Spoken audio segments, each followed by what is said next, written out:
Bonjour Armand. Bonjour mon père. Ça va? Bah, comme un lundi. Enfin, comme un mardi, du coup. Oui. Ou comme un mercredi. Bah oui, mercredi, oui. Ça passe vite. Bah oui, ça passe vite. Déjà, 3e semaine d'avant, dites donc. Ouais.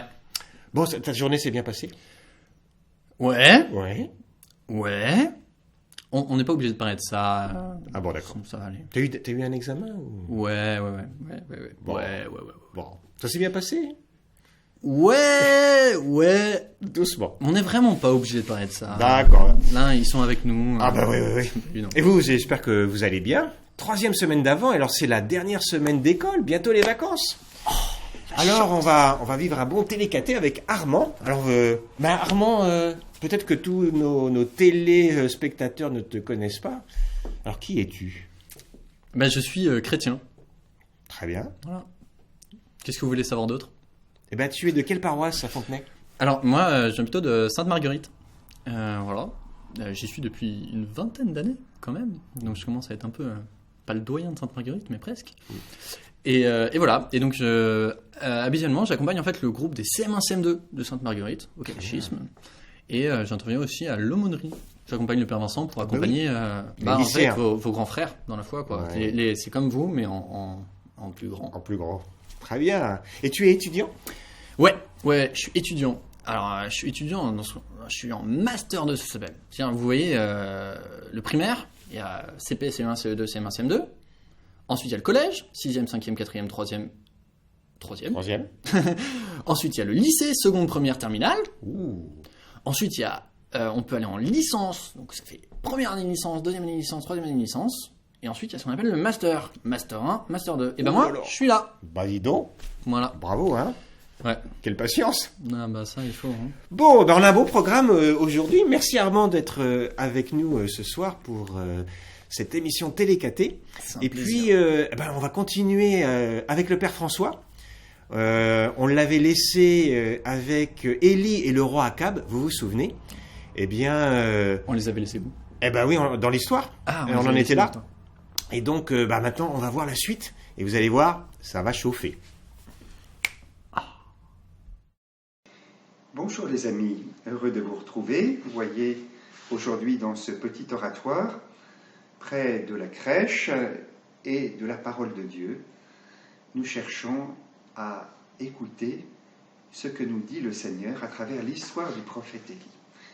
Vous vous rappelez, dans ce royaume du nord d'Israël, le prophète Élie était resté fidèle à Dieu, alors que le roi Akab avait épousé une reine, la reine Jézabel, qui avait apporté avec elle des faux dieux.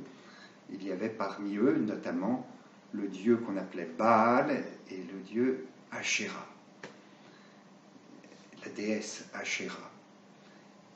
Et évidemment, c'était très difficile pour Élie de rester fidèle à Dieu alors que le roi soutenait officiellement les faux dieux qu'avait apporté la reine Jézabel. Élie se trouvait dans cette situation difficile du pays où il y avait de la famine, où le peuple avait beaucoup péché en se détournant du vrai Dieu. Et alors, Dieu dit à Élie, va rencontrer le roi Akab, voici que je vais faire pleuvoir sur la surface du sol. L'espérance de la fin de la famine.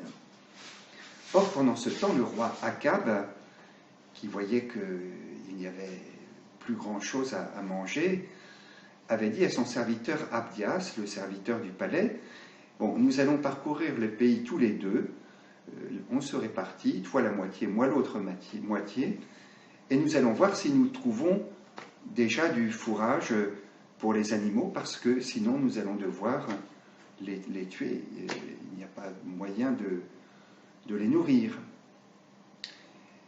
Et ils partirent chacun de leur côté. Or, Élie vint à la rencontre d'Abdias. Quand Abdias vit Élie, il se prosterna devant lui en disant « Est-ce bien toi, mon seigneur Élie ?» Et lui dit « Oui, c'est moi. Et maintenant va trouver le roi Akab et dis-lui de venir me rencontrer. » Et Abdias dit « Mais si mon maître va vers toi, eh bien, si je lui dis que je t'ai rencontré, il me tuera. Élie lui dit, fais ce que je te dis. Alors Abdias alla trouver le roi Akab, et le roi Akab vint à la rencontre d'Élie. Et quand Akab rencontra Élie, il lui dit, est-ce bien toi, porte-malheur d'Israël? Élie lui dit, non, non, non, non, c'est pas moi le porte-malheur d'Israël, c'est toi. C'est toi qui as fait introduire ces faux dieux. C'est toi qui as désobéi au commandement de Dieu. Toi qui as suivi le Baal. Et maintenant, dit Élie à Akab, convoque tout Israël sur le mont Carmel, avec aussi les faux prophètes de Baal et d'Achéra.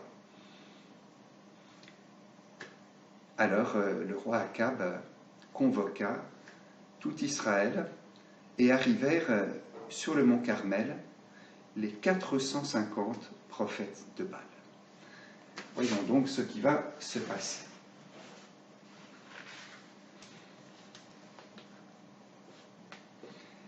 Élie se présenta devant la foule et dit, « Combien de temps allez-vous danser pour l'un et pour l'autre? Si c'est le Seigneur qui est Dieu, suivez le Seigneur. Si c'est Baal, suivez Baal. » Et la foule ne répondit mot. Ah, bien sûr, ils avaient honte devant Élie, parce qu'il n'avait pas été fidèle à Dieu. Il allait un peu du côté de Dieu, mais aussi du côté de Baal, le faux Dieu. Élie continua, « Moi, je suis le seul qui reste des prophètes du Seigneur, tandis que les prophètes de Baal sont 450. Amenez-nous 2 jeunes taureaux, qu'ils en choisissent un, qu'ils le préparent pour le sacrifice, qu'ils le mettent sur le bûcher, mais qu'ils ne mettent pas le feu. Moi, je préparerai l'autre taureau, je le placerai sur le bûcher, mais moi non plus, je n'y mettrai pas le feu. Vous invoquerez le nom de votre Dieu Baal, et moi j'invoquerai le nom du Seigneur. Le Dieu qui répondra par le feu, c'est lui le vrai Dieu. » La foule répondit, « Ah, c'est d'accord. » Élie dit au prophète de Baal, « Choisissez votre taureau et commencez, car vous êtes plus nombreux. Invoquez le nom de votre Dieu, mais ne mettez pas le feu. » Ils prirent le taureau, ils le préparèrent, ils invoquèrent le nom de Baal depuis le matin jusqu'au milieu du jour en disant « Ô Baal, réponds-nous » Mais il n'y eut ni voix, ni réponse, et ils dansaient devant l'autel qu'ils avaient dressé. Au milieu du jour, Élie se moqua d'eux et leur dit « Oh, criez plus fort, puisque c'est un Dieu, il a des soucis ou des affaires, ou bien il est en voyage. Il dort peut-être, mais il va se réveiller. » Élie se moquait des faux dieux parce que il les avait fait, ceux qui les avaient créés, à leur image. Quelqu'un qui dort, quelqu'un qui part en voyage, qui a des soucis, etc. Et les prophètes de Baal crièrent donc plus fort, et selon leur coutume, ils se tailladèrent même jusqu'au sang avec des épées et des lances. Dans l'après-midi, ils se livrèrent à des transes prophétiques jusqu'à l'heure du sacrifice du soir, mais il n'y eut ni voix, ni réponse, ni le moindre signe. Alors Élie dit à la foule, « Approchez !» Et toute la foule s'approcha d'Élie. Élie releva l'autel du Seigneur qui avait été démoli. Il prit 12 pierres, selon le nombre des tribus des fils de Jacob, à qui le Seigneur avait dit, « Ton nom sera Israël. » Avec ces pierres, il érigea un autel au Seigneur. Il creusa autour de l'autel une rigole d'une capacité d'environ 30 litres. Il disposa le bois, il prépara le taureau, le plaça sur le bûcher. Et puis il dit, « Emplissez d'eau 4 cruches et versez-les sur la victime et sur le bois. » Et l'on fit ainsi. Et il dit une 2e fois, et l'on recommença. Et il dit une 3e fois, et l'on recommença encore. L'eau ruissela autour de l'autel, et la rigole elle-même fut remplie d'eau. Vous voyez, Élie ajoute une difficulté. Il met de l'eau en quantité, et on se demande bien comment le sacrifice va pouvoir brûler avec le feu. À l'heure du sacrifice du soir, Élie le prophète s'avança et dit : Seigneur, Dieu d'Abraham, d'Isaac et d'Israël, on saura aujourd'hui que tu es Dieu en Israël, que je suis ton serviteur, que j'ai accompli toutes ces choses sur ton ordre. Réponds-moi, Seigneur, réponds-moi, pour que tout ce peuple sache que c'est toi, Seigneur, qui es Dieu et qui a retourné leur cœur.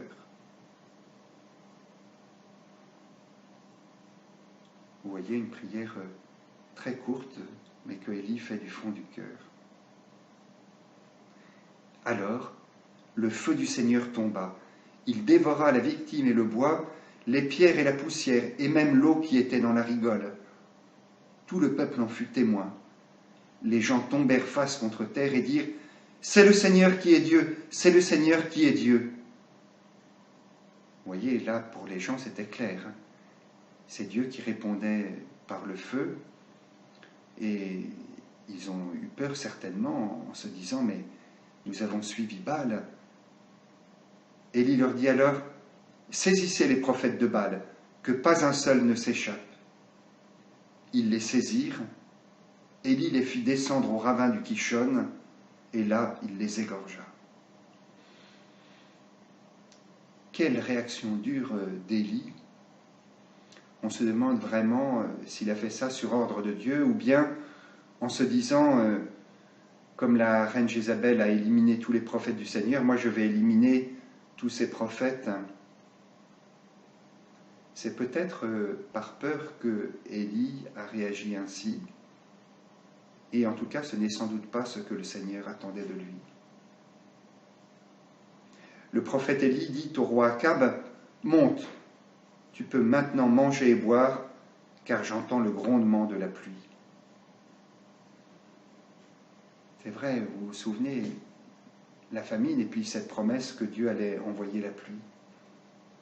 Akab monta pour aller manger et boire. Élie, de son côté, monta sur le sommet du Carmel. Il se courba vers la tête et mit son visage entre ses genoux. Il dit à son serviteur : Monte et regarde du côté de la mer. Le serviteur monta, regarda et dit : Il n'y a rien. 7 fois de suite, Élie lui dit : Retourne. La 7e fois, le serviteur annonça : Voilà un petit nuage qui monte de la mer, gros comme le poing. Alors Élie dit au serviteur : Va dire au roi Akab, attelle ton char et descends de la montagne avant d'être arrêté par la pluie. Peu à peu, le ciel s'obscurcit de nuages, poussé par le vent, et il tomba une grosse pluie. Akab monta sur son char et partit pour la ville de Yisraël. La main du Seigneur s'empara du prophète. Élie retroussa son vêtement et courut en avant d'Akab jusqu'à l'entrée de la ville de Yisraël. Le roi Akab avait rapporté à Jézabel comment le prophète Élie avait réagi et comment il avait fait égorger tous les prophètes de Baal. Alors Jézabel envoya un messager dire à Élie : Que Dieu amène le malheur sur moi, et pire encore, si demain à cette heure même, je ne t'inflige pas le même sort que tu as infligé à ces prophètes. Et oui, bien sûr, la reine Jézabel veut tuer Élie maintenant. Devant cette menace, Élie se hâta de partir pour sauver sa vie. Élie parviendra-t-il à sauver sa vie ? Et nous le saurons la prochaine fois. En attendant, demandons à Dieu de lui être fidèle, de ne pas dévier notre cœur de la foi au seul et vrai Seigneur. À bientôt, bonne journée à vous. Eh ben, quelle histoire. Ouais. Dis donc, hein, il a du courage quand même devant tous ces prêtres-là. Ouais, il a pas déconné. Hein. Ah oui, il a eu de la force. Il a eu de la force, puis il a donné la confiance à Dieu, qui ne l'a pas abandonné, hein, même s'il était tout seul avec plus de 400 prêtres, dites donc, hein, c'est impressionnant. Ouais, vraiment. Je sais pas si j'aurais eu le courage, moi. Ouais. Enfin, moi, à l'époque, je pense que j'aurais pas été Élie, quoi. Ah, peut-être. Mais peut-être que Dieu t'aurait donné la grâce aussi, hein, comme il nous la donne à chacun et à chacune d'entre nous, là où nous sommes. Alors, vous vous rappelez, la semaine dernière, on avait vu que Élie, vraiment, il donnait sa confiance à Dieu et qu'il était resté seul, fidèle à Dieu. Et vous voyez que Dieu a répondu à sa confiance pour manifester à Israël qu'il est vraiment, vraiment Dieu. Alors ça nous arrive quelquefois, nous, que Dieu se manifeste dans notre vie. Alors peut-être pas comme ça, là, comme une tornade de feu, mais peut-être qu'il peut nous encourager par sa grâce discrètement dans notre cœur. Ça me rappelle d'ailleurs un autre passage où il y a une brise légère. Oui. Je sais plus, c'était quel prophète? Ah, c'est le même. C'est toujours Élie. Eh ben oui, c'est Élie. Effectivement, il y a un passage où... mais ça, je pense que ça va venir devant nous, donc on va... Ah ouais, on va pas en parler tout de suite. On va laisser le suspense. Voilà, dites donc, c'est très beau. Alors, comme le Père François nous invite à le faire, eh bien, donnons notre confiance à Dieu. Et vous savez, on peut dire que d'une certaine manière, le mystère de Noël vers lequel nous allons, eh bien, c'est une grâce qui nous vient du ciel, comme cette pluie qui est venue après 3 ans de sécheresse en Israël. Eh bien, il y avait des prophètes qui ont dit, mais que des nuées, que des cieux, que des nuages, que du ciel viennent le juste, comme une rosée qui vient irriguer la terre. On peut dire que la naissance de Jésus, elle vient donner la vie à notre monde, comme la pluie vient après la sécheresse. Ouais, c'est drôlement beau. Ouais, c'est assez imagé quand même. Hein. Ouais, c'est assez imagé. Mais dites-moi, là vous avez dit donner sa confiance à Dieu. Mais si vous deviez résumer ça en une phrase, un peu peut-être un peu moins technique. Qu'est-ce qu'on dirait quoi, ouais. Peut-être que dans notre prière, on peut dire Seigneur, là je suis dans une difficulté, à l'école, en famille, avec des amis, il y a quelque chose qui m'inquiète, ou je me tourne, le chrétien, il se tourne vers Dieu, comme Élie, il se tourne vers Dieu. Et dans son cœur, il lui parle. Et il lui dit, Seigneur, tu vois, hein, parce que Dieu, il sait tout. Tu vois que là, en ce moment, j'ai une petite difficulté, une inquiétude. Je te demande de m'aider. Donne-moi ta grâce, donne-moi ta force. Peut-être fais qu'il y ait des gens aussi qui m'aident. Et je te prie qu'il y ait des gens qui puissent venir à mon aide, parce qu'on a tous besoin les uns des autres. Moi, je crois que Dieu, il peut nous aider comme ça. Ah, ça me rappelle un petit peu une prière de Sainte Thérèse d'Avila.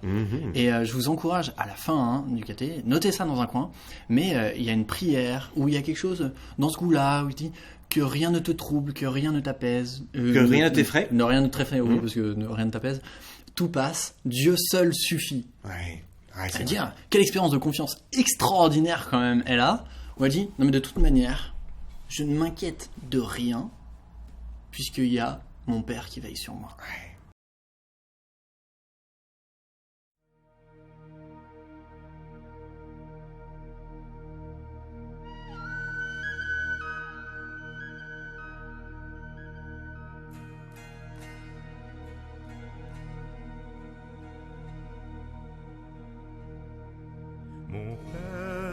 Mon Père, je m'abandonne à toi. Fais de moi ce qu'il te plaira. Quoi que tu fasses, je te remercie. Je suis prêt à tout, j'accepte tout, car tu es mon Père.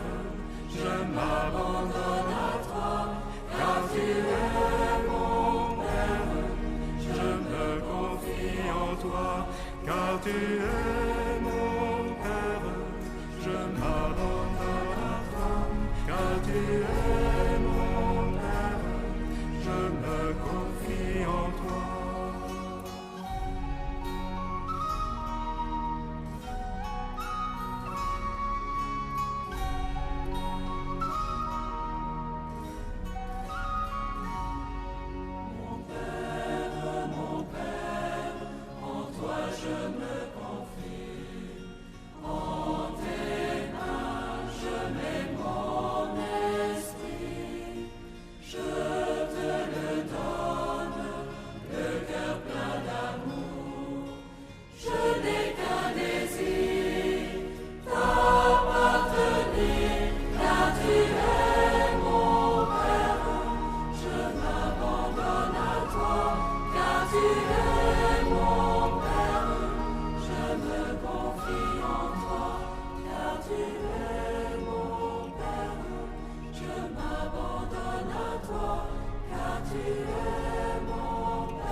Alors d'ailleurs, justement, tiens, le Père qui veille sur nous, il nous fait un grand cadeau qui est la venue de son Fils, Jésus-Christ parmi nous. Et justement, pour nous aider à avoir confiance, on a besoin de se préparer. Et justement, dans ce temps de l'Avent, c'est un temps liturgique qui nous est donné pour nous préparer à la venue de Jésus. Alors je crois que tu veux nous dire quelques mots sur ce temps de l'Avent, Armand. Ouais, je peux. Alors, aujourd'hui, on est quand même le 16 décembre. Donc je vous rappelle que l'Avent, ça commence au 1er jusqu'au 25 décembre. Et aujourd'hui, on est déjà le 16 décembre, c'est-à-dire on a dépassé largement la moitié.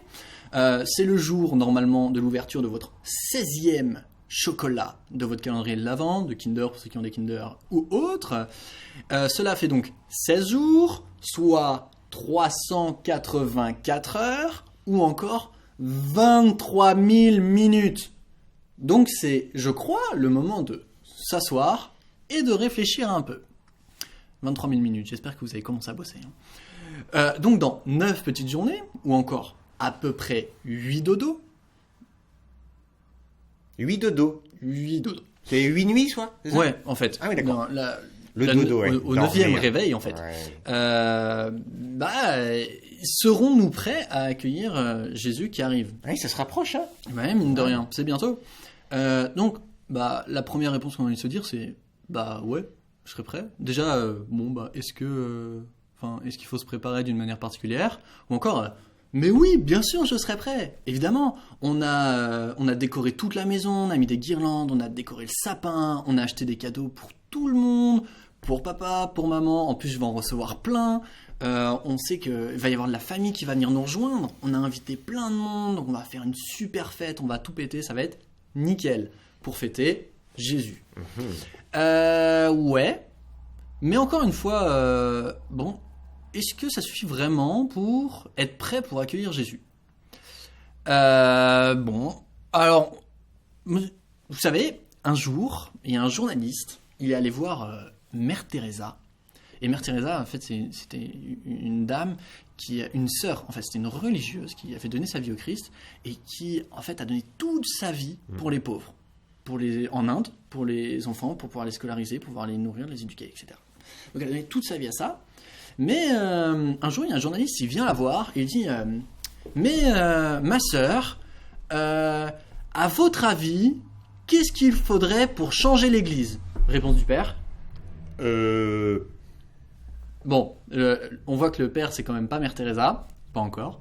Mais Mère Teresa, elle a cette réponse extraordinaire qui dit vous et moi, monsieur. Donc, qu'est-ce qu'elle nous dit là? C'est absolument extraordinaire. Elle aurait pu dire écoutez, pour changer l'église, on va mettre plein de guirlandes, on va faire un grand banquet avec un grand festin, on va tous s'embrasser, ça va être trop bien, en respectant les gestes barrières, ça va être vraiment trop bien, voilà, on va être comme des frères et tout. Et non, en fait, c'est pas ça qu'elle dit.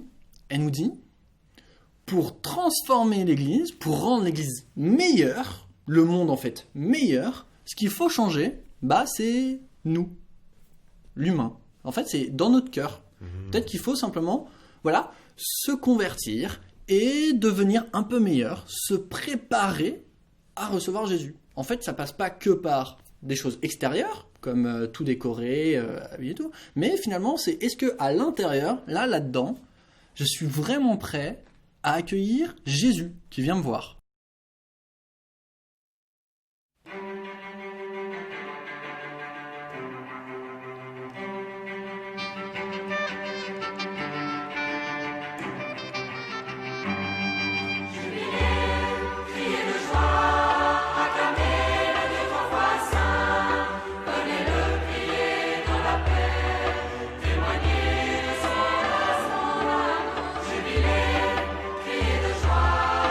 Pour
conclusion.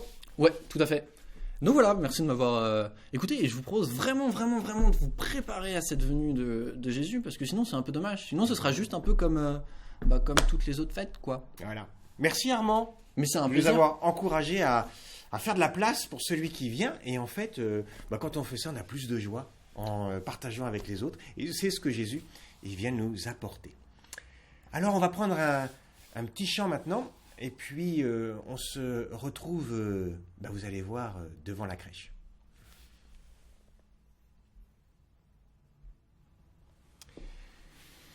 Alors, nous remercions le Père François, Armand, qui nous ont aidés à nous préparer petit à petit à arriver devant cette crèche où nous voyons l'enfant Jésus qui est là au milieu.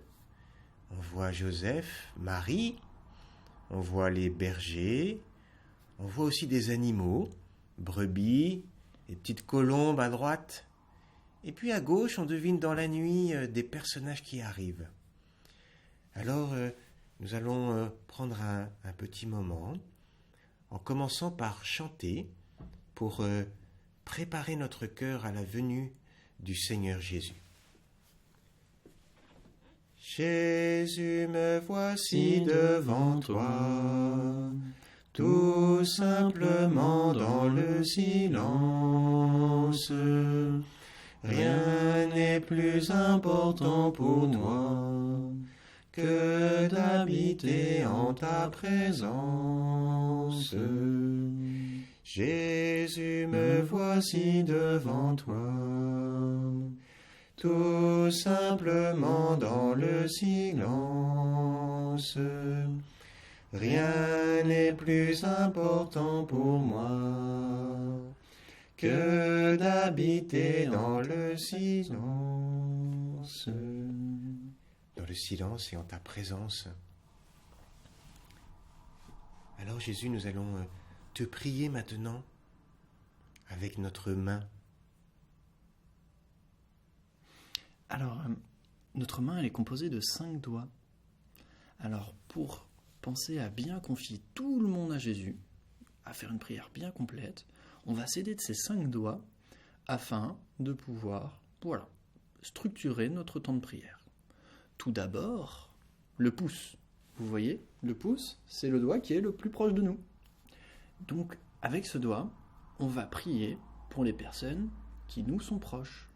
Alors, vous voyez, dans la crèche, Jésus, les personnes qui lui sont proches, c'est ses parents. C'est Marie, c'est Joseph. Donc, vous aussi, je vous propose de prier pour vos parents. Alors, on va prendre un petit moment où, dans notre cœur, on s'adresse au Seigneur qui est là, présent, qui nous écoute. Jésus, je te prie pour papa et maman. Ils me donnent beaucoup d'amour et moi aussi je leur donne de l'amour. Et une belle manière de les aimer, c'est de faire ce beau cadeau de la prière. Alors Jésus, je te prie maintenant pour papa et maman, donne-leur tout ce dont ils ont besoin. Jésus, j'ai confiance en toi. Voilà, alors on a prié pour nos parents. Alors ensuite, on va déplier l'index, qui est notre deuxième doigt. Et l'index, c'est un doigt très particulier, c'est le doigt qui pointe. C'est le doigt des personnes qui nous indiquent le chemin. Vous voyez ? Et là, par exemple, dans la crèche, par exemple, les rois mages qu'on voit dans le fond, au loin, on voit qu'ils sont en chemin vers la crèche. Ils sont en train d'avancer. Donc, dans votre vie quotidienne, qui est-ce qui vous indique le chemin ? Qui c'est qui nous indique le chemin qui nous amène vers Jésus ? Vous savez ? C'est tous les catéchistes qui sont dans nos paroisses et qui vous aident, mais aussi des membres de vos familles, peut-être vos grands-parents aussi, vos parents bien sûr, mais vos grands-parents, peut-être des oncles, des tantes, peut-être des amis aussi, peut-être vos professeurs à l'école, peut-être... Et également tous les prêtres qui nous accompagnent à la messe, qui nous permettent de faire le sacrifice de Jésus. Alors on va prier pour toutes ces personnes qui nous montrent le chemin qui va vers Jésus. Jésus, je te prie pour toutes celles et tous ceux que tu mets sur ma route et qui m'indiquent le chemin pour aller vers toi. Je te remercie de leur présence parce qu'elles m'aident. Nous avons tous besoin les uns des autres. Le pouce avec les parents, l'index pour nos éducateurs dans la foi. Alors il y a un troisième doigt maintenant. Le doigt, le majeur. Et comme vous vous rendez compte, le majeur, c'est notre doigt le plus grand. Et c'est également l'un des plus costauds. Et c'est pour ça que ce doigt-là, il va nous aider à nous rappeler qu'il faut prier pour ce qu'on appelle les puissants, les personnes qui ont des responsabilités. Par exemple, le président de la République. Voilà, les hommes politiques. Au temps de Jésus, il y avait des rois, il y avait des gouverneurs, Exactement. il y avait des occupants romains. Et donc tous ces gens-là étaient puissants et Jésus a prié pour eux. Et il nous demande de prier pour le président, pour les hommes politiques, pour notre maire, pour tous ceux qui doivent organiser la vie. Et c'est bien important. Alors Jésus, je te prie pour tous les puissants de ce monde. C'est pas facile de diriger une nation. C'est pas facile de organiser la vie d'une ville, comme notre ville de Fontenay. Alors, pour qu'on puisse tous bien vivre les uns avec les autres, nous te prions pour eux. Jésus, je te prie pour notre président, je te prie pour nos ministres, je te prie pour nos maires, ceux qui sont responsables de nos villes et de nos villages, pour que nous puissions tous vivre une belle vie en harmonie les uns avec les autres. Voilà Jésus. Alors il y a un quatrième doigt. Alors, comme vous voyez, jusqu'à présent on a fait l'ascension jusqu'à notre doigt le plus fort, et bien là on commence à redescendre. Et justement, ce doigt-là, c'est en fait un doigt qu'on utilise assez peu dans notre main, et c'est un doigt qui est du coup un petit peu moins résistant que le précédent. Et du coup, avec ce doigt-là, on va prier pour les personnes qui sont dans le besoin, des personnes qui sont malades, pour les pauvres, et puis pour toutes les personnes qui ont besoin qu'on prie pour eux en plus. Parfois on ne s'en rend pas trop compte. Des petites personnes qui sont toutes discrètes au fond de l'église par exemple. Et ben voilà, on va prier pour toutes ces personnes-là. Alors vous voyez sur le tableau, ces personnes-là, elles sont toutes proches de Dieu. Ce sont les bergers. Et Dieu aime les bergers, les bergères. Il aime les gens simples. Il aime tout le monde, Jésus. Il aime aussi ceux qui ont des facilités financières dans la vie. Mais les pauvres ont particulièrement besoin de Dieu et Dieu est particulièrement proche d'eux, peut-être aussi parce que dans leur cœur, comme Armand le disait tout à l'heure, ils ont fait de la place, il y a de la place pour Dieu.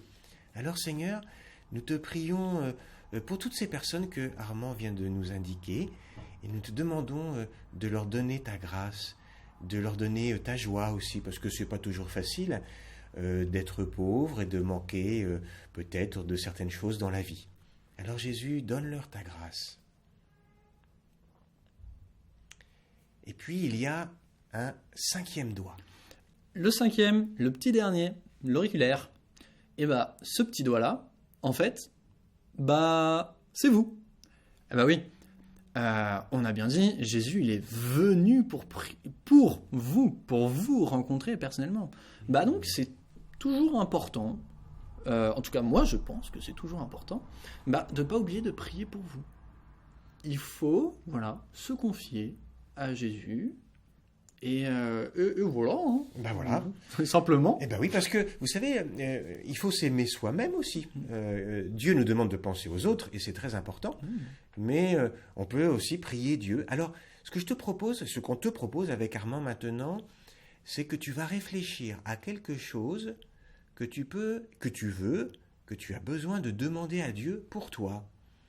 C'est peut-être dans ta vie avec tes parents, avec tes frères et sœurs, peut-être ta vie à l'église. Peut-être que c'est de croire un petit peu plus en lui. Peut-être c'est de croire un peu plus en Dieu. Ou de te donner l'envie de prier. Ou d'avoir envie de prier. Tiens, pendant ces vacances que tu vas avoir un peu plus de temps pour pas oublier la prière. Puis quand papa et maman ils vont te dire, tiens, viens prier. Que tu viennes avec joie et pas en disant oh là là j'ai pas envie parce que Dieu il a besoin de t'entendre. Tu vois, ce petit qui vient à Noël, il vient pour toi, pour chacun d'entre nous. alors ce ne serait pas gentil de ne pas prendre un peu de temps pendant les vacances pour prier avec lui. Ça peut être aussi peut-être quelque chose pour la classe. Alors, je te propose durant quelques instants de silence, eh bien que chacun et chacune, nous prions pour nous, pour demander au Seigneur ce dont nous avons besoin.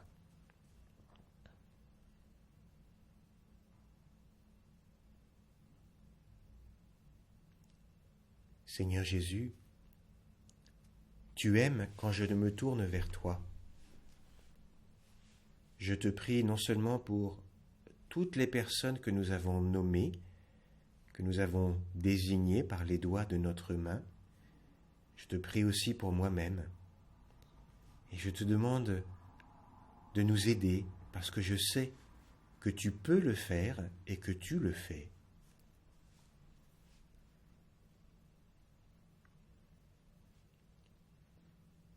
Jésus, la Vierge Marie est toute proche de toi. Elle te tient dans ses bras. Je le vois devant moi sur ce tableau. Vierge Marie, aide-moi à bien prier Dieu comme toi, à bien accueillir Jésus comme toi. Je vous salue Marie, pleine de grâce. Le Seigneur est avec vous. Vous êtes bénie entre toutes les femmes, et Jésus, le fruit de vos entrailles, est béni. Sainte Marie, Mère de Dieu, priez pour nous pauvres pécheurs, maintenant et à l'heure de notre mort. Amen. Amen. Et on fait un beau signe de croix pour finir notre prière. Au nom du Père, du Fils et du Saint-Esprit. Amen. Amen. Voilà, écoutez, un bon moment que nous avons passé tous ensemble. Bon, écoutez, on va arrêter là parce qu'on a déjà passé pas mal de temps ensemble. Ah, dis donc, ça nous a fait du bien de prendre un bon moment de prière. Ouais. Alors, vous rappellerez, les 5 doigts. Alors, le premier, c'est celui qui est vers nous. Donc c'est nos proches. Ah, les nos personnes qui proches. sont proches de nous. Ah, oui, c'est pas mal ça. Nos proches. Après, ceux... Le doigt qui pointe pour les personnes qui nous indiquent le chemin. Même si c'est vrai qu'il ne faut pas trop montrer du doigt les autres, mais enfin, ça nous rappelle. Ceux qui nous montrent, Enfin, on nous indique la direction. on nous indique la direction. Le troisième, qui est notre doigt le plus grand, Oui. le plus costaud, on va prier pour les personnes puissantes, Ah oui. celles qui ont des responsabilités. Ouais, pour qu'on vive tous bien. Ouais, exactement. Après 4. Ensuite, un doigt un peu moins costaud que le précédent. Donc ça va être pour les personnes qui sont dans le besoin, qui sont pauvres, les malades, ceux qui sont vraiment dans l'attente du Christ. D'accord. Et enfin, le petit dernier, c'est nous. Ah oui. Voilà, parce qu'il faut vraiment pas oublier de prier pour soi, c'est très important. Super. Ah grand merci. Merci Armand Mais c'est un plaisir d'avoir été avec nous ce soir pour notre dernier télécaté du premier trimestre. Alors on verra bien en janvier comment on pourra faire. Nous on a hâte de pouvoir vous revoir tous les catéchistes dans nos paroisses et d'être avec vous. Et on espère que vous avez passé un bon premier trimestre et que ce temps d'avant, qui n'est pas encore fini, 3e semaine, se déroule bien. Et par avance, déjà, on vous souhaite un bon Noël. Ouais, un joyeux Noël. Mais Noël. vous l'avez compris, il y a un grand enjeu là à recevoir Jésus, vraiment. Et si vous n'en avez pas encore conscience, parce que c'est possible, allez demander à vos parents pourquoi est-ce que c'est si important que ça, Noël, accueillir oui. Jésus, pourquoi il faut se préparer. Allez leur demander, je suis sûr qu'ils sauront vous aider. Ravi de vous aider. Très bien, écoutez, bonne soirée à toutes et à tous. À bon entendeur, salut. Bonsoir Armand. Ouais, bonsoir mon père. À bientôt. Salut.